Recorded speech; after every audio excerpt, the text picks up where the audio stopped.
Good morning, ladies and gents. I know we was all locked up when we got here. The one thing I want to read this morning, a grandfather was walking through his yard when he heard his granddaughter repeating the alphabet in a tone of voice that sounded like prayer. He asked her, what are you doing? The little girl explained, I'm praying, but I can't think of exactly the right words, so I'm just saying all the letters, and God will put them together for me because He knows what I'm thinking. Right on. Let's see here. Come on. Therefore, I tell you, do not be anxious about your life, what you will eat and what you will drink, nor about your body, what you will put on. It is not life more than food and the body more than clothing. That one really struck out because anybody who knows me knows that I want to know today what I'm eating tomorrow. I guess I need to change. Pastor? Father, we do thank you today for your many blessings to us. We thank you for the opportunity we have of coming together here as a congregation to study your word and to worship you. Lord, I pray your special anointing upon everyone that's here this morning.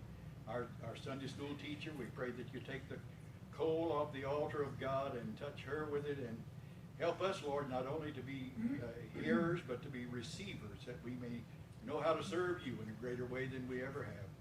With us throughout this entire service today, we'll give you the praise, the glory. We ask it in your precious name. Amen and amen. Right. Get the book of that for us. Oh. Okay. Let's turn to page 138, saying, "We shall see the King and see."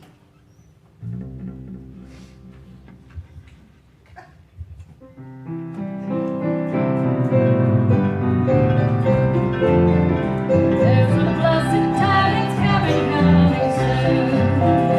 It may be evening, morning, or at noon. The wedding of the bride, reunited with the groom. We shall see the King when He comes. We shall see the King. We shall see the King. We shall see the King when He comes. He's coming with power, with heaven blessed love. We shall see the King when He comes. Are we ready? Should the Savior come today? Will Jesus say, well done, go away? My heart is for the pure, the vow can never say. We shall see the King when He comes. We shall see the King. We shall see the King. We shall see the King when He comes. He's coming in power, with heaven blessed love. We shall see the King when He comes. My brother, are you ready for the throne? King crown your Savior, King and Lord of all. The kingdom of this world shall soon before Him fall.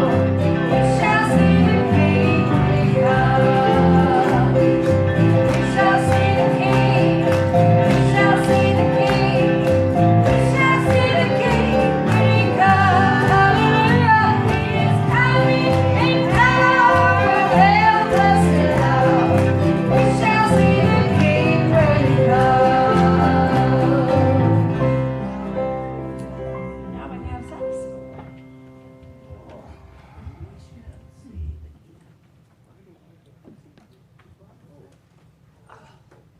Somebody missed some Sunday school book, but I can't figure out whose it was, because I found one random sitting somewhere, but nobody's asked for one, so. Maybe give it to this one. That's what I'm wondering, maybe, because usually I do it, but I don't know. Where was it, right?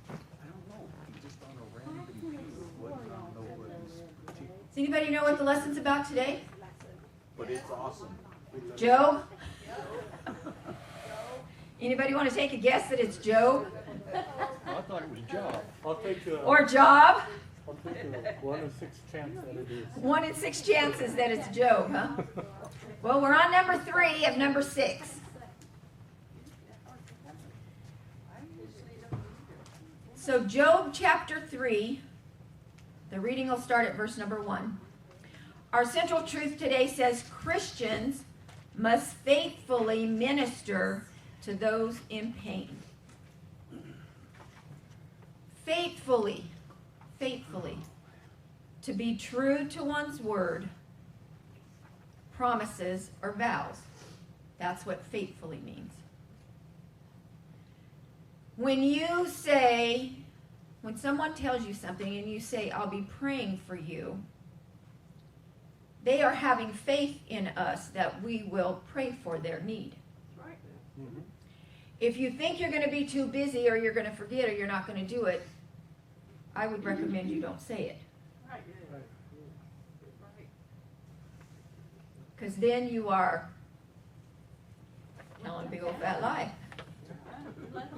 Basically, you're letting them down, Sister Dolores says.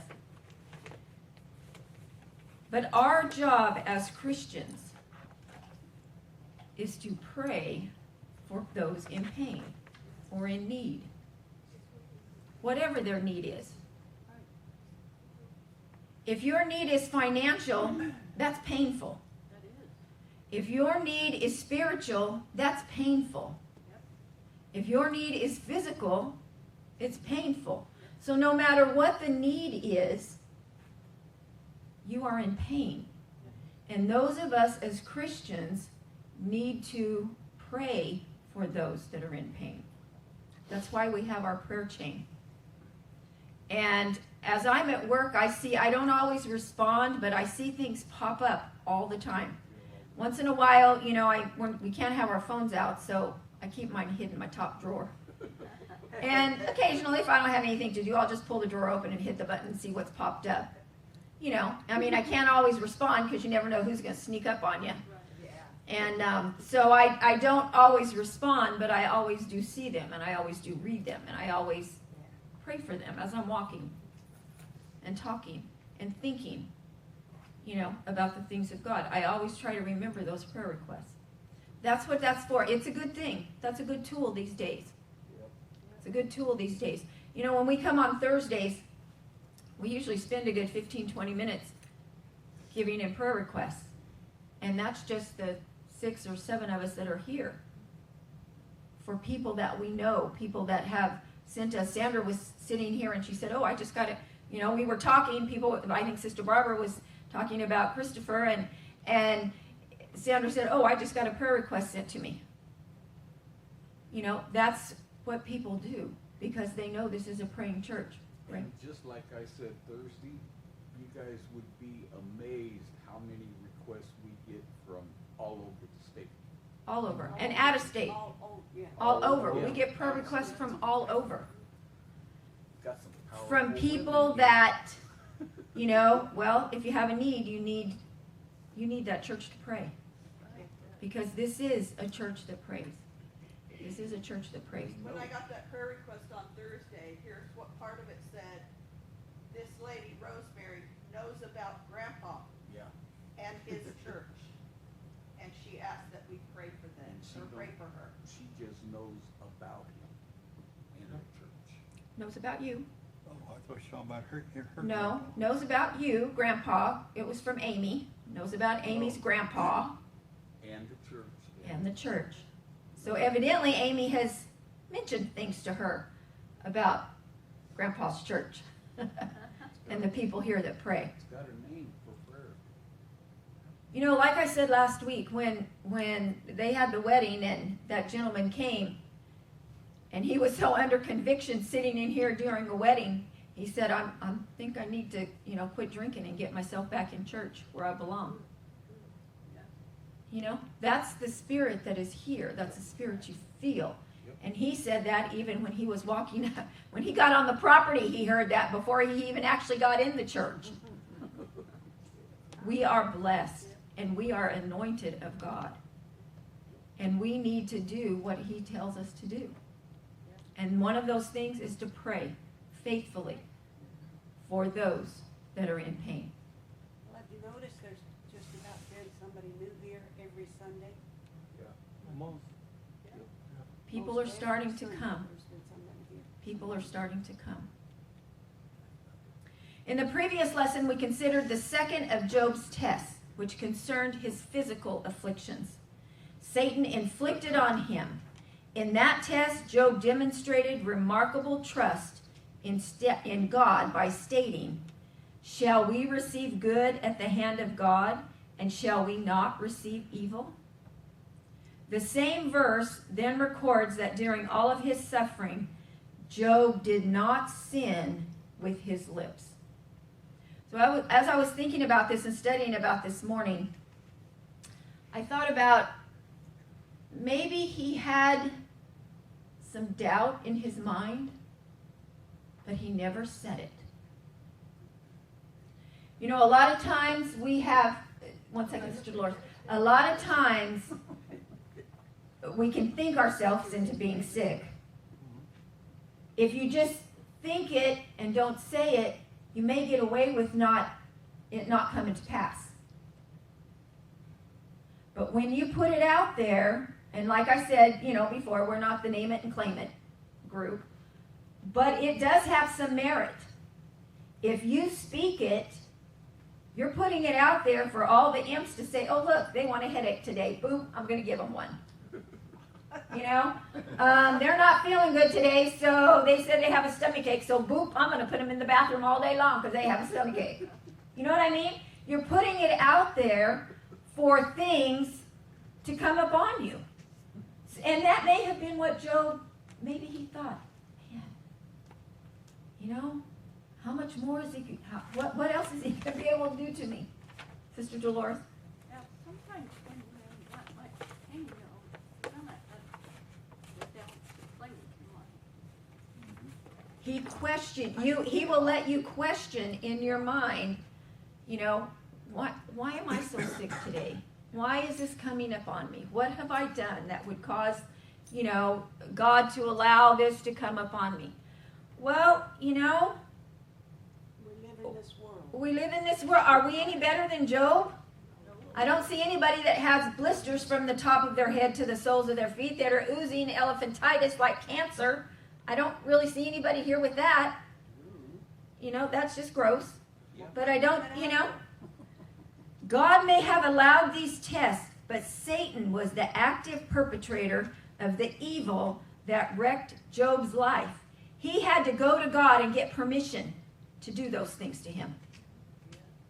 He had to go to God to get permission. Today we are going to see the most challenging trial of all for Job, the test from within. The first two tests Job faced were from external sources. They were direct attacks on his wealth, on his possessions, on his family, and his health. Through these onslaughts of Satan, Job lost all that he possessed and all those whom he loved dearly, except his wife. And she wanted him to curse God and die. He may have been better off to have lost her and kept the kids. He could have said, "Why don't you?" Yeah, why don't you? Exactly, he could have. I wonder why he didn't. Maybe he thought that. Why don't you just curse God and die instead of telling me to? Maybe he was afraid he'd lose. Maybe he was afraid he'd lose her too, and that was all he had left.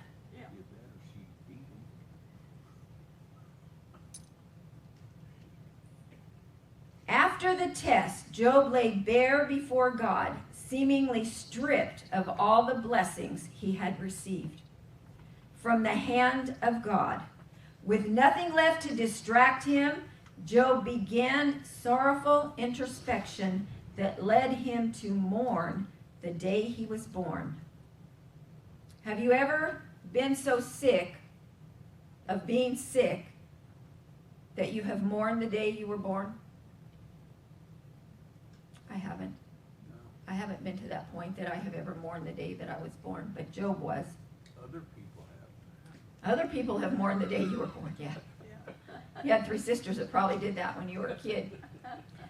So our first scripture says, chapter 3, verse 1, after this opened Job his mouth and cursed his day. So chapter 3 begins with the phrase, after this. This is an obvious reference to the ending of the previous chapter when Job's 3 friends arrived and they were sitting there with him 7 days without talking. 7 days and nights. Finally, Job began to speak and cursed the day of his birth.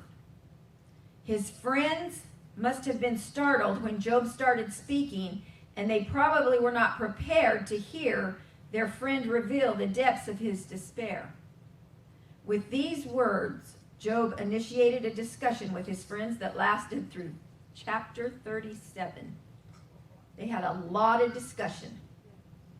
There are about 17 speeches recorded, with Job making 9 of them. Each of the speeches recorded in these chapters form a complete presentation, similar to a monologue. So they were just talking just to talk. It does not appear that Job and his friends were really trying to persuade each other. The narrative implies they had an audience listening to their discussion. In a sense, they still have an audience in the form of us today. We're taking 6 weeks to learn about him. But after 7 days of sitting there and coming from afar off, seeing their friend, who was almost unrecognizable because of the disease that had been stricken on him, the first thing that he said wasn't, "I'm glad you came to see me," or "Thank you for coming to see me," or "I know you traveled a long way to see me and I'm sorry it's been 7 days and I haven't said a word to you." The first thing he did was curse the day he was born. That right there has to tell you what state of mind he was in at that point. Is that correct, or do you think? If it's that bad that you curse the day you were born. You have to be. A lot of pain. A lot of pain. A lot of pain. A pain that we probably know nothing about. Don't want to know nothing about. And Job spake, verse number 2, and Job spake and said, "Let the day perish wherein I was born, and the night in which it was said, there is a man-child conceived. Let that day be darkness, let not God regard it from above, neither let the light shine upon it. Let darkness and the shadow of death stain it, let a cloud dwell upon it, let the darkness of the day terrify it." After sitting with his friends in silence for 7 days and nights, Job finally speaks to them. Job does not greet his friends with the words of appreciation for their company. In his grief, he has allowed ample time to contemplate his sorrow and his sickness. He spent 7 days and nights thinking of nothing else. The first words he speaks are rife with pain. Today, a person with these sentiments might say, "I wish I had never been born." Job does not curse himself, nor does he curse God. He only curses the day he was born. Job respects God who created him. If Job cursed himself, he would be disrespecting the work of the Creator. If he cursed God, he would be distrustful of the Creator, the Sovereign Lord. Job still trusts God, but he is struggling in his understanding and willingness to live. In verse number 4, Job stated that the day he was born should be darkness. Here, darkness is interpreted as being swallowed up by the darkness as into nothing. He wished he had never been born. He didn't want to curse God because he was born, because that would be disrespecting the Creator, like it said. He just wishes he had never been born. I've never been that sick. I hope to never be that sick. I wasn't that sick, but I was that hurt. I turned 59 this year. And at age 37, I was told I was a mistake. I wanted a child. And from that point on, until this year, my birthday meant nothing to me. Because it was hurtful. Yeah. And then somebody on Facebook reminded me, Danny, the day after 9/11, our country united. Mm-hmm. And that made a difference to me. Mm-hmm. I have nothing like Job, but I understand it. Yeah. I understand it personally. Yeah.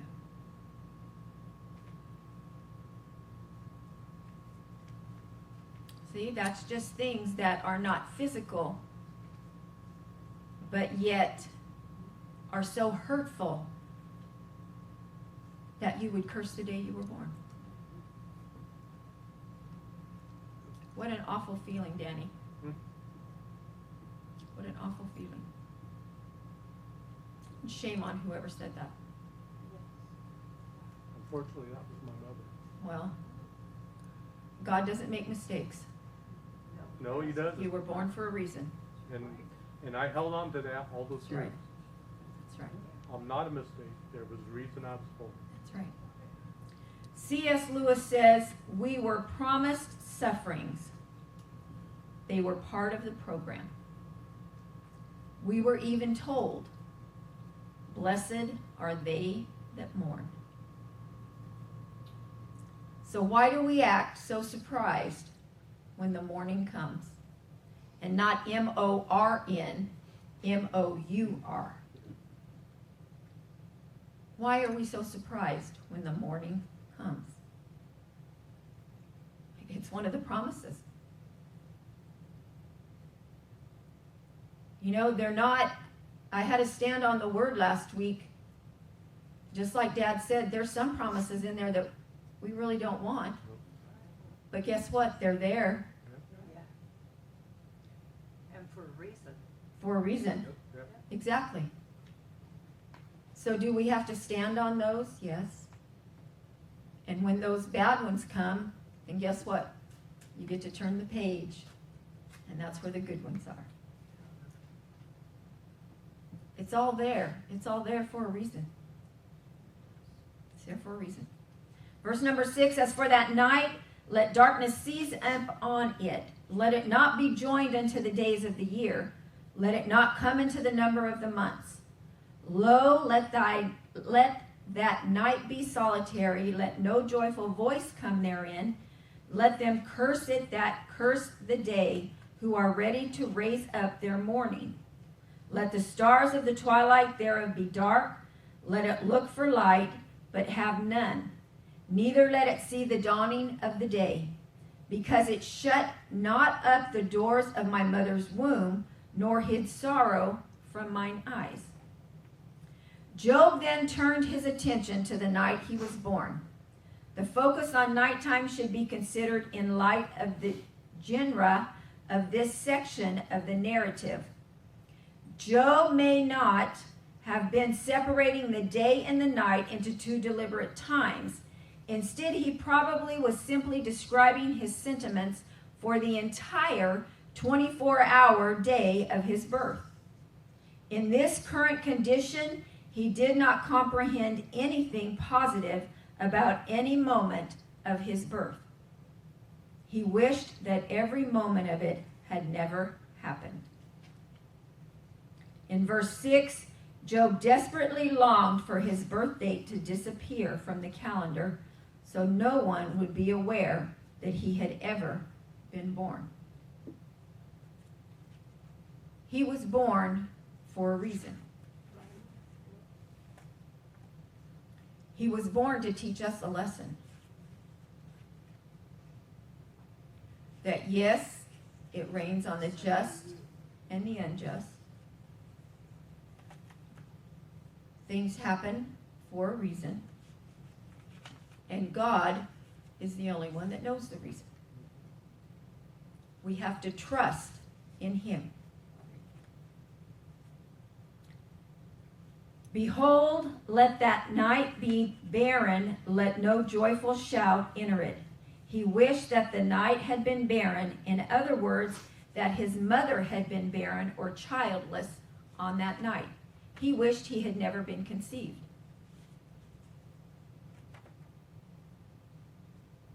William Shakespeare says, "Now God be praised that to believing souls gives light in darkness and comfort in despair." Job needed comfort in his despair. Verse number 11, why died I not from the womb? Why did I not give up the ghost when I came out of the belly? Why did the knees prevent me, or why the breast that I should suck? For now should I have lain still and been quiet. I should have slept, then had I been at rest. With kings and counselors of the earth, which built desolate places for themselves, or with princes that had gold, who filled their houses with silver, or as an hidden untimely birth, I had not been as infants which never saw light. He's basically saying he wishes he had been stillborn. Since he was conceived, he's wishing he had been stillborn. He really wanted nothing to do at this point in his life with ever having a life. Job's pain was so intense that he could not imagine even living one more day in this state. That's why people commit suicide. They feel like their life is never going to get any better, so they might as well take their life. They're hopeless. Exactly. And they think it's going to make it better. Little do they know, they have sealed their fate. They have sealed their fate. And how can I don't, Mom and I, years ago when she was in business and I was her processor, one of the girls that was doing loans, Juanita, remember, Mom, we went to her grandson's funeral over in that church on 9th and a quarter or 9th and a half, whatever it is over there, that church, or Colette actually goes there now. We went to the funeral there. He was like 13, 14 years old. And he was playing that game where you tie the thing around your neck and you hang off of stairs, the stair. Well, he couldn't get his, and it kind of sends you into like a goofy state.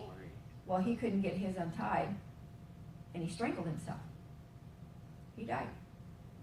And it was, let me tell you, you heard the worst crying and wailing, and I had never heard a funeral where people did that. But how could you think at such a young age that my life is not going to get it? You haven't even had a life yet. You haven't even started your life yet. How can you think at that age that your life is never going to get any better? You haven't experienced anything.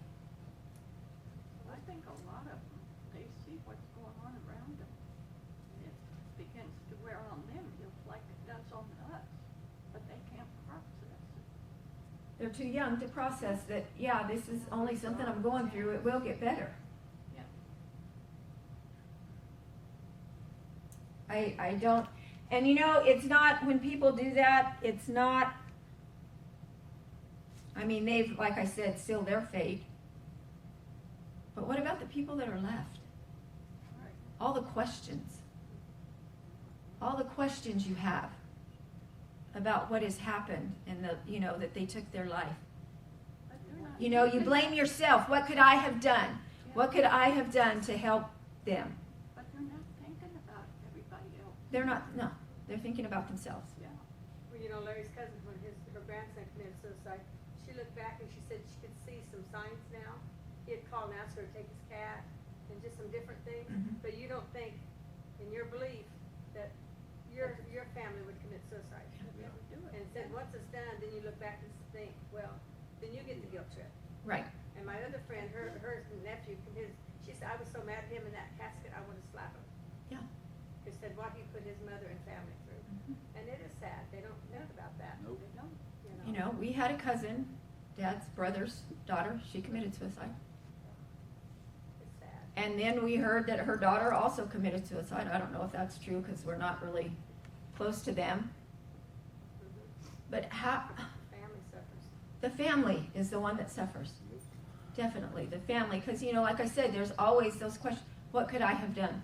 Is there something I could? So then you get the guilt trip. They're done. You're the one then that has to suffer the guilt and the pain of what happened. The warning signs are there, but we don't relate to them. So We don't relate to them because we don't live that way. We don't live that way, no. We would never think of doing that. We would never think of doing that. Verse 17, there the wicked cease from troubling, and there the weary be at rest. There the prisoners rest together. They hear not the voice of the oppressor. The small and great are there, and the servant is free from his master. We can understand Job's longing to have never existed by examining closely his words in verse 17. In Job's understanding, even the wicked cease from troubling when they die. Job accurately portrayed wicked people as experiencing turmoil in their lives. However, his statement did not include any reference to a future judgment. The future judgment is the one that they need to be worried about. They have sealed their fate here. This isn't the end of it. They think taking their own lives is done. They're done. They've only just begun. That's what really gets me about, it reminds me of a man, older man, that killed himself years ago. He had been a Christian for years. He supposedly still was, but he killed himself. And I could not get over that. I still don't understand that. How can somebody do that? I mean, he seemed like a real good man of God, too. Such a sweet man. But I tell you what, it just overwhelmed me. Because there was, Had to be he something. had so many avenues to go to. Yeah. Why would you not take those? His wife's a good Christian. She still is. Wow. You know, I just don't get it. He longed for the weary to be at rest. Job indicated that this rest was only available for him if he died.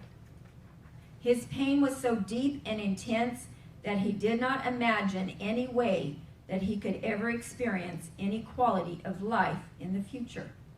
This viewpoint was not total despair for Job, for he believed God would provide him rest after death. Therefore, Job's despair was tempered by his foundation of the trust in God. He knew if God took him, he would be at rest. He didn't think he was going to get better. We know he did, because we have the book. He only knew what he was going through at that point. And his assumption of things was, God needs to take me. He needs to kill me or let me die so I can get rid of this pain. Today we have a clearer picture of the rest God can provide in this life for those who are suffering. Jesus proclaimed a wonderful invitation to all who longed for rest. Come to me, all you who are weary and burdened, and I will give you rest. Take my yoke upon you and learn from me. For I am gentle and humble in heart, and you will find rest for your souls. For my yoke is easy, and my burden is light. If people would only think about that are thinking of doing away with themselves, they might have a different outcome. Come unto me, all you who are weary and burdened. Sometimes, like Sister Dolores said, sometimes we just get weary with life. You just get weary putting one foot in front of the other on a daily basis. I know we all do. But if we will remember to take his yoke upon us and learn from him. For I am gentle and humble in heart, and you will find rest for your souls. You know what I was just thinking about this lesson? Do you think it would have been any different, this particular lesson today, would it have been any different if Job had known what actually was going on? Like, God had so much faith in him that he allowed these things to happen. We don't know sometimes why things happen to us. Maybe God has so much faith that we will, stand true like Job did.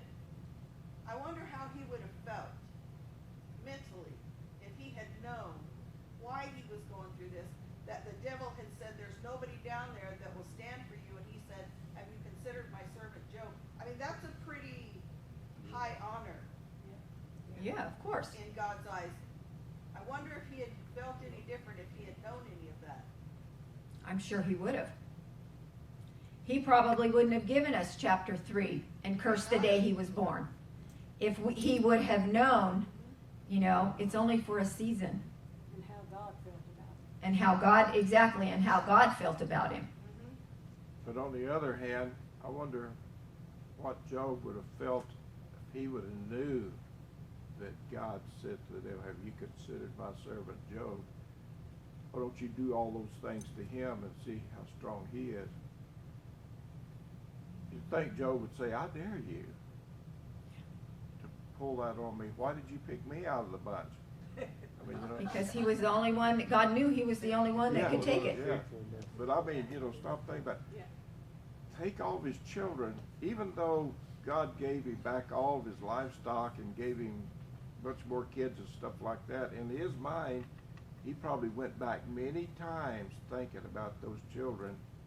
Wonder what kind of grandchildren I'd have had from them. Wonder how they would have turned out to be, later in their life. Stuff like that. I know that's just human nature that yes. we do that. But But it's like people today, when things happen to them, it's always, why me? Yeah. Well, why not you? Yeah, exactly. Yeah, what makes us anything special? Yeah. Why am I going through this? Well, why not? Save somebody. Did God say, look, Sister Barbara's faithful enough to handle what I give her, so I'm going to give her a thing or two. Or 3. Yes. You know? I said to you, when Courtney was sick and you were, She did. why? When why- Courtney was why sick, me? we were, She was like 15. yeah, we were driving. She had been to Modesto because ever so often she had to have blood transfusions. So she was having most of her treatment in San Francisco, but we lived in Riverbank right there at Modesto. So when she needed those, or a couple of the treatments that she needed, there was an oncologist there that would do it. And then if she needed transfusions, we would go to the hospital there, Memorial. We would go there and they would take care of her. And we were in the car And it had been, you know, I mean, with that and it being your child, you were on like a roller coaster all the time. When they're feeling good and feeling fine, everything is good, and you forget almost that they're sick. And then one morning she would get up and she had no lips. Her lip and her complexion were all the same color, pale. And I would be like, okay, call the doctor, you need to order blood, we're on our way. They'd get a room set up. I could tell by looking at her that she needed blood.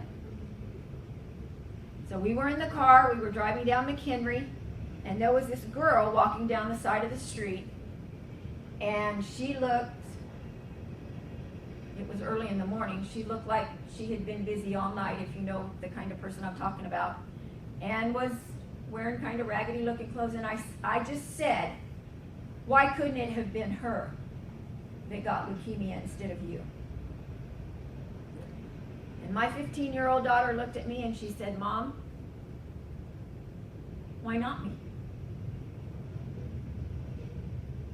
You have good insurance, so it doesn't cost anything for you to take me and have treatment done. Grandpa prayed for me.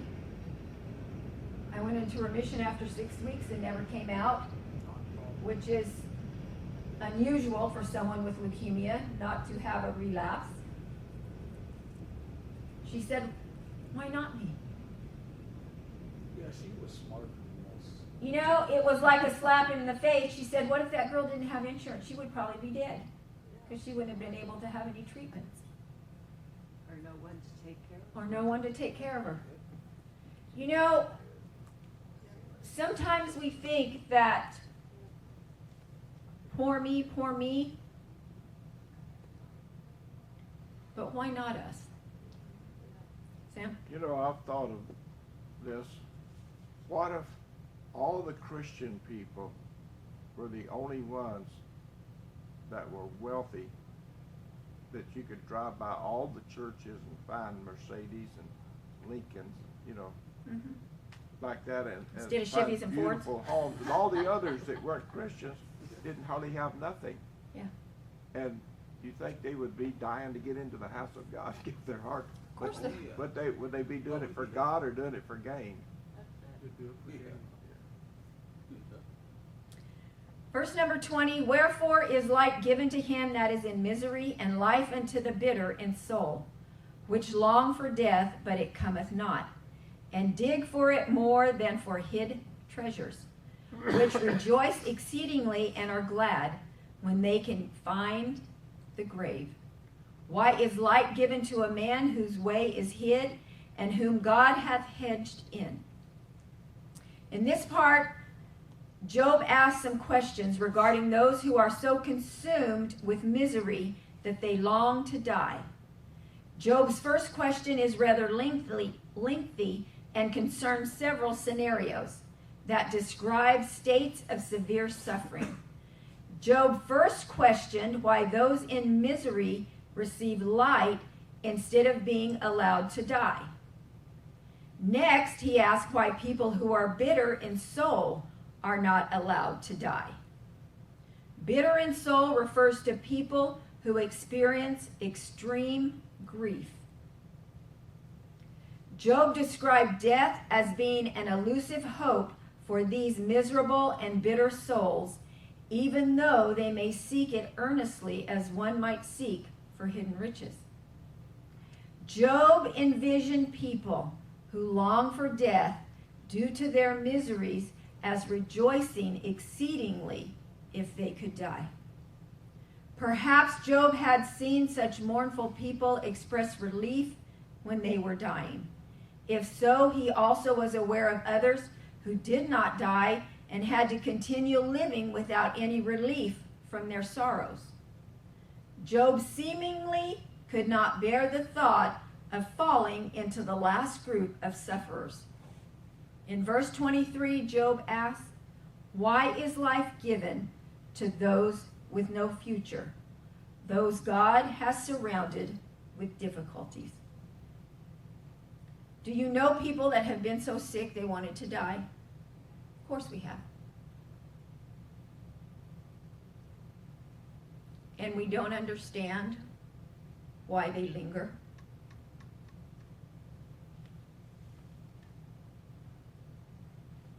I think about Sister Dunback. Is who came to my mind.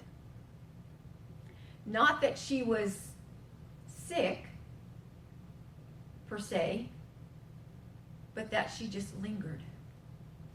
That rest home was not where she wanted to be.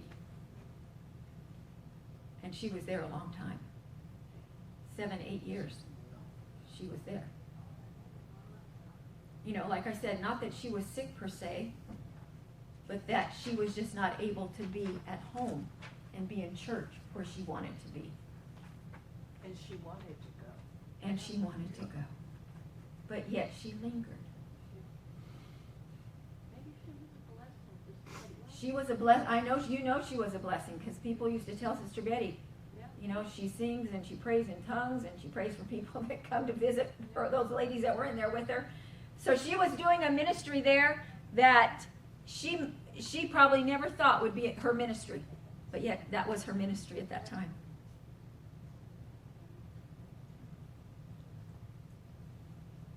You know, my dad, he worked hard to take care of all his kids. My mom, you know, because they had 13 children. They had 15, but 2 died at baby, but 13 lived.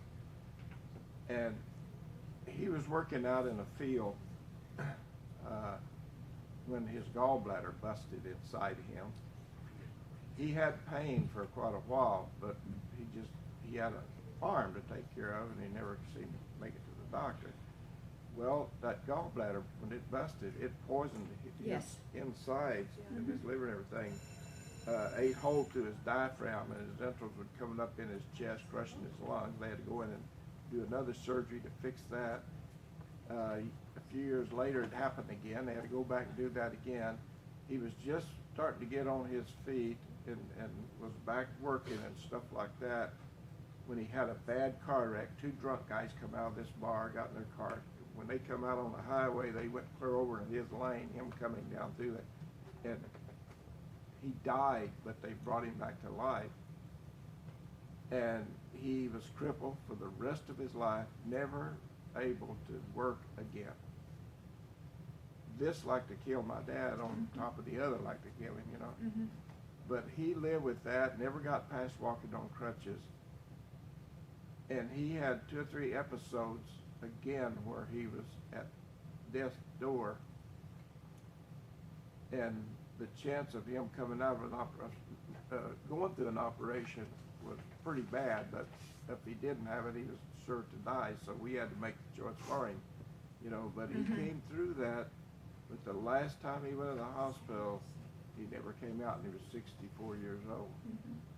You know, but my dad, all those years, you know, he was still a man and still married to my mom and still dad to all of us kids and everything like that, you know. But you talk about somebody, I think I would have been wanting to kill myself. Right. You know? Or asking God, why didn't you just take me then? Why Yeah. did you let him bring me back? Because when these gallbladder busts, he was still a fairly young man, probably in his early 40s, Yeah. 50s maybe, or 30. Peter Marshall says, God will not permit any troubles to come upon us unless he has a specific plan by which great blessings can come out of the difficulty. We don't know the plan, but by faith, we know whatever it is, it's God's plan, and it will work out. Verse number 24, for my sighings cometh before I eat, and my roarings are poured out like waters. Verse 25, and listen to this, and how many have quoted this? For the thing which I greatly feared is come upon me. I've quoted that, and so have you. And that which I was afraid of is come unto me. I was not in safety, neither had I rest, neither was I quiet, yet trouble came.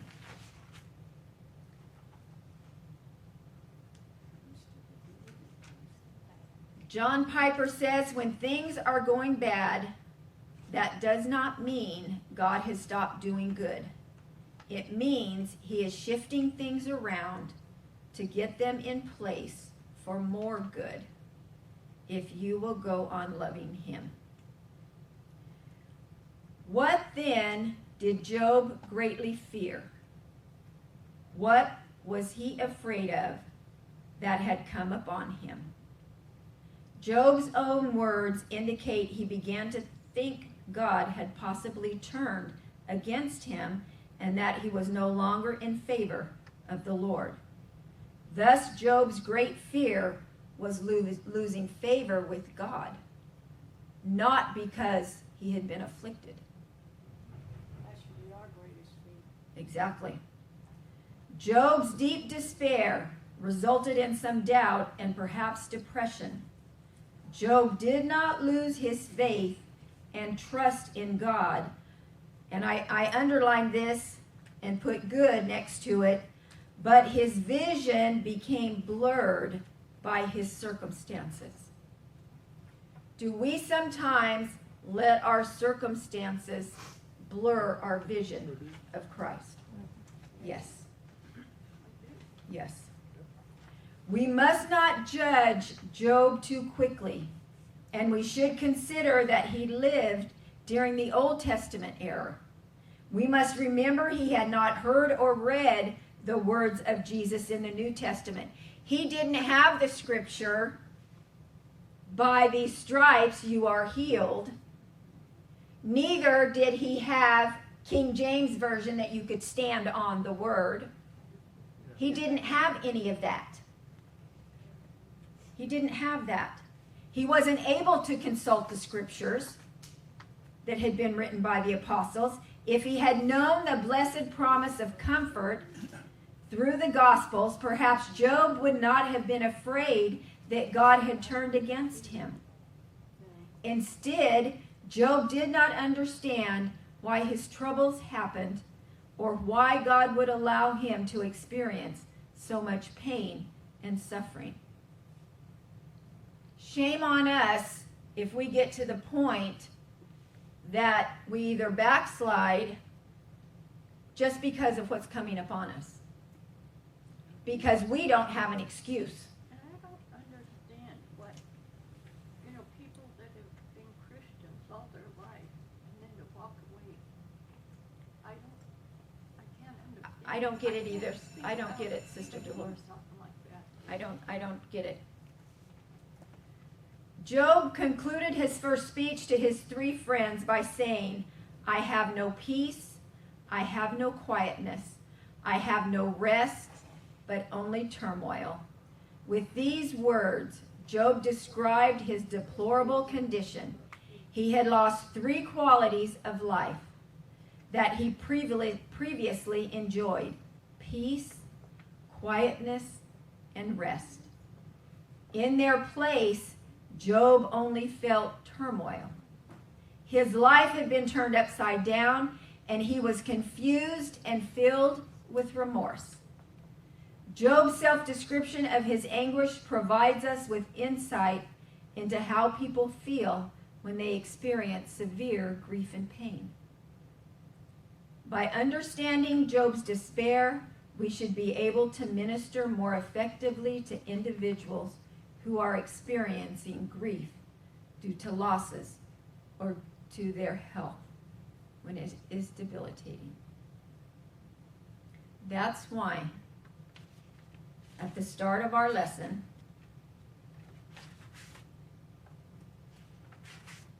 our central truth, Christians must faithfully minister to those in pain.